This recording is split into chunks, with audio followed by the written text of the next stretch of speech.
नमस्कार दोस्तों, कैसे हैं आप सभी। आशा आप सभी अच्छे से होंगे। दोस्तों, मैं अपने चैनल वंदना सिंह ऑफिशियल में फिर एक नई वीडियो लेकर आ गई हूँ। आप इस वीडियो को पूरा देखें। ये पितृ अमावस्या के ऊपर बनी हुई है। लोगों को पितृदोष जो लगा रहता है, तो इस दिन अमावस्या के दिन हम कुछ उपाय लेके आए हैं जो आपको बता रहे हैं। इन उपायों को करके आप अपने ऊपर के पितृदोष दूर कर सकते हैं। या आपने अगर पूरे श्राद्ध के दिनों में कोई भी किसी का श्राद्ध नहीं किया अपने पितरों का, तो आप इस अमावस्या के दिन श्राद्ध करके अपने ऊपर से पितृ ऋण से मुक्त हो सकते हैं, पितृदोष से मुक्त हो सकते हैं। तो दोस्तों, इन उपायों को जानने के लिए अगर अभी तक आपने मेरा चैनल सब्सक्राइब न किया तो कृपया मेरे चैनल वंदना सिंह ऑफिशियल को सब्सक्राइब कीजिए, लाइक कीजिए अगर वीडियो अच्छी लगे, और लोगों को शेयर कीजिए ताकि ये जानकारी दूसरे लोगों को भी मिले और दूसरे लोग भी इसका लाभ उठा सकें। दोस्तों, पीपल के पेड़ से जुड़ा हुआ कुछ उपाय है। पितृ पक्ष के दिन अमावस्या के रात्रि में दीपक का उपाय है। तो ये कुछ ऐसे उपाय हैं जिनको आप जब पूरी वीडियो देखेंगे तो आप उन समझ में आएगी और आप फिर आप उन उपायों को करके इनका लाभ उठा सकते हैं। दोस्तों, हमारे जीवन में जो वर्ष होते हैं, उन्हीं वर्षों में हर वर्ष 15 दिन के लिए पितृपक्ष के 15 दिन आते हैं। लेकिन कई बार ऐसा होता है कि अनजानवश हमें पता नहीं होता कि हमें इस पितृपक्ष के समय में हमें क्या ऐसा करना चाहिए जिससे कि हमारे कष्ट दूर हों और हमारे पूर्वजों का हमें आशीर्वाद मिले। तो दोस्तों, अगर हमें नहीं नॉलेज थी तो कोई बात नहीं, लेकिन अगर आप तक ये वीडियो हमारी पहुंच जाती है और आप लोग ये जान जाते हो तो फिर आप इस अमावस्या में ये उपाय ज़रूर करें। सबसे पहले तो हम ये बात करते हैं कि अमावस्या का शुरुआत कब है। तो दोस्तों, सर्वपितृ अमावस्या 21 सितंबर 2025 को सुबह 12:16 से लग जाएगी, जो कि 22 सितंबर 2025 को सुबह 1:23 तक रहेगी। तो उदया तिथि के अनुसार 21 सितंबर 2025 दिन रविवार को ही सर्वपितृ अमावस्या को हम लोग श्राद्ध करेंगे, पूजा पाठ करेंगे और अपने पितरों को प्रसन्न करने के लिए उनके निमित्त उपाय करेंगे। दोस्तों, पितृ अमावस्या पर पितरों के निमित्त श्राद्ध, तर्पण और पिंडदान करने का बहुत महत्व है। दोस्तों, सर्वप्रथम आप अमावस्या के दिन सुबह उठें और सूर्योदय से पहले उठकर पवित्र नदी में स्नान करें। यदि संभव न हो तो घर पर ही नहाने के जल में गंगा जल मिलाकर स्नान करें।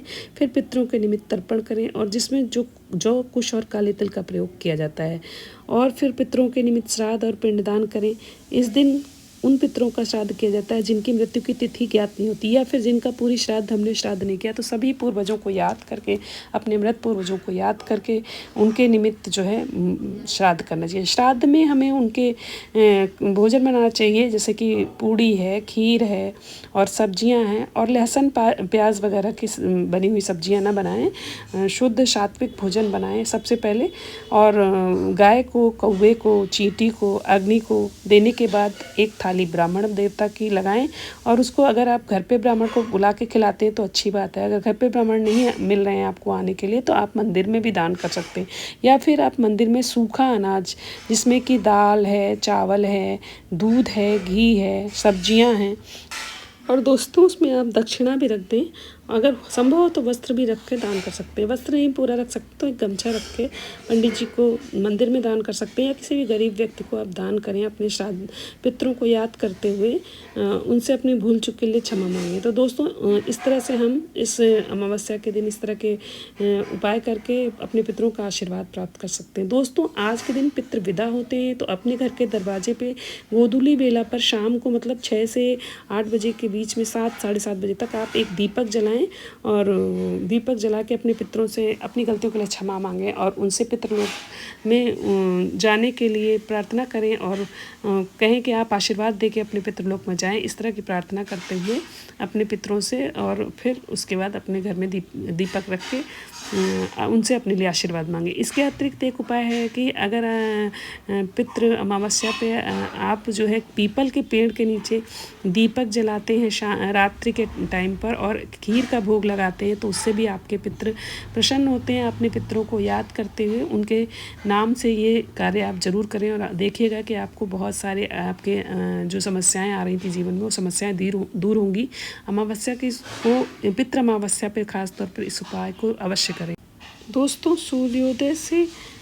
सूर्योदय होने के पश्चात 11 बजे तक आप जो है पीपल के वृक्ष में अमावस्या के दिन कच्चे दूध में काला तिल और चावल और जौ आदि मिलाकर अपने पितरों को याद करते हुए पीपल के वृक्ष में चढ़ाएं, तो इससे भी पितृ दोष दूर होता है। तो दोस्तों, इस तरह से छोटे छोटे उपाय करके हम अपने पितरों के आशीर्वाद से अपने घर में सुख समृद्धि पा सकते हैं। अगर कोई संतान उत्पन्न होने में, वंश चलने में बाधा हो रही है, तो वो शायद पितृदोष ही होगा। तो उसको भी आप इन उपायों को करके अपनी समस्या को दूर कर सकते हैं और रोजी रोजगार और घर में सुख शांति पा सकते हैं।